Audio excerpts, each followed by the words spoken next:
All right, welcome back to the third video for week 6, the origins of authority. Let's just dive right in. All right, I told you as we wrapped up the last video to kind of pause a minute, get in your mindset, and just let it mull over. What is happening in the world today, globally? Not just in one little country, but all over the world this is beginning to happen. People are thinking and questioning. They're looking at their situation. And they're going, who has the right to boss me around?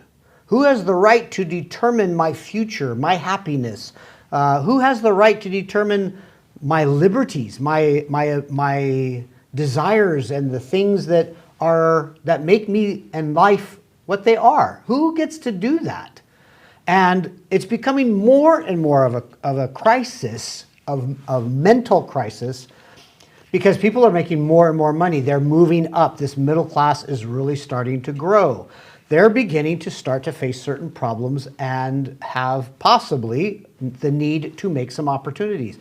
Problems is more and more the authorities, the power that bees are saying no, no, no, no, no. They're restricting, they're pushing down, they're limiting, they're telling the people that now that they have money, well, do you know what? Maybe you ought to tax, you ought to pay us taxes. Colonies are starting to pay taxes now. And so there's a lot of stuff that's going on. You can't ship and trade with that country because we don't like them. You can only trade with us. These sorts of thoughts and ideas and oppressiveness is beginning to rub people the wrong way. And so they have some choices that they got to make. Rather than the king's interest or the nobility's interest, personal interests are starting to be greater. What happens with my farm, my land, my livelihood, my family, my legacy, my future, my family's future, that becomes far more weighty, far more important. It becomes central to my way of thinking during this time period. And we see that traditionally. If you're in America and grew up in America, then you learned all about this in the 13 colonies. 13 colonies, started to get a little bit antsy because they were doing pretty well. And King George back in England kept telling them, you can't do that, you can't do that, you can't do that, you can't do that. We looked at the French and Indian War where England said, okay, you colonists, you can only go this far. Here's the Atlantic, here's England, here's the 13 colonies. You can only go to the Appalachian Mountains. You can't go all the way past here.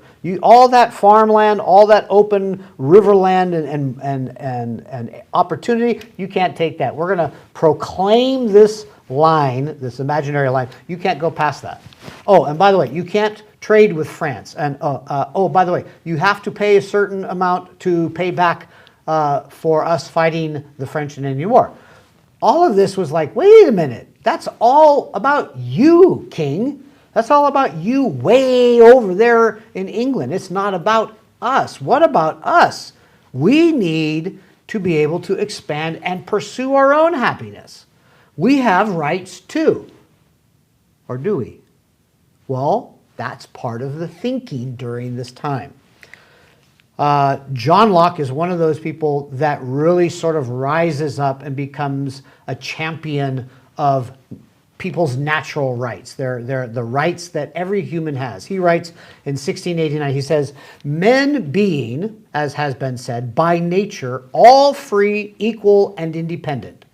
No one can be put out of this estate and subjected to the political power of another without his own consent. Unless I give you permission to be my boss, you can't be my boss. Why? Because by nature, I am free, equal, and independent. That was his thinking. Now you think, oh, that's kind of a new way of thinking. Actually, it wasn't. It goes all the way back to Thomas Aquinas, who got it all the way back from Aristotle, 300, 400, almost 400 years BC. This was not new. It was just never It was just never argued. It was never championed. Well, now Locke is championing it as we finish the 1600s. He goes on to say, he says, the only way whereby any one divests, means loses himself of his natural liberty and puts on the bonds of civil society, is by agreeing with other men to join and unite into a community for their comfortable, safe, and peaceable living one amongst another, in a secure enjoyment of their properties and a greater security against any that is not of it. That's a lot of fancy way of saying the only way I divest, I give up some of my rights, is by joining another person, another group, another city, another country, in which we all agree to protect each other's rights. And I give perhaps a little bit of my right to do what I want to the police. And I say, police, you have the right to kind of police the area, make sure that everybody in the community is following the same laws. Why? To secure enjoyment of our property and our being. That's John Locke. Does that make sense? I think that makes sense. That makes perfect sense to me. Another gentleman, Jean-Jacques Rousseau. This is 1762, a little bit later. It's in a work that he did called The Social Contract. He says, every man, having been born free and master of himself, that's the condition, that's the precondition. No one else may under any pretext whatever subject him without his consent. To assert that a son of a slave is born a slave is to assert that he is not born a man. That last line is amazingly powerful. And again, it's going to influence this new way of thinking.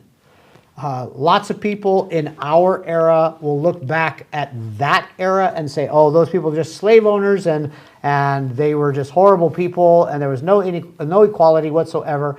And yet, if you look at what they said, that's not right. That's not a complete picture. It's not full. Rousseau says that if a son is born to a slave, that son is free because he was born a man. He was born human. Humans are never born into slavery, he says. Why? Because every human, having been born, is born free and a master of himself. And that kind of thinking went wild during this time. There were many different philosophes, they call them. We might call them philosophers, but in the technical term it's philosophes. Montesquieu, Voltaire, Diderot, Rousseau, as we just saw, Lafayette, Locke, Hobbes. There are many, many, many, many, many. I encourage you on your own, go look at some of these. Go find a video somewhere on the philosophes of the Enlightenment. Listen to what they said, because they are going to change the way the world thinks about authority, about power, and who has it and who doesn't. And that begins the whole age of the democratic revolution. From this point on, the advances, the things that are going to take place in the world are going to take place in the minds, in the worldviews, the viewpoints of the world. And they are going to shift and change how the world lives. And that's next week.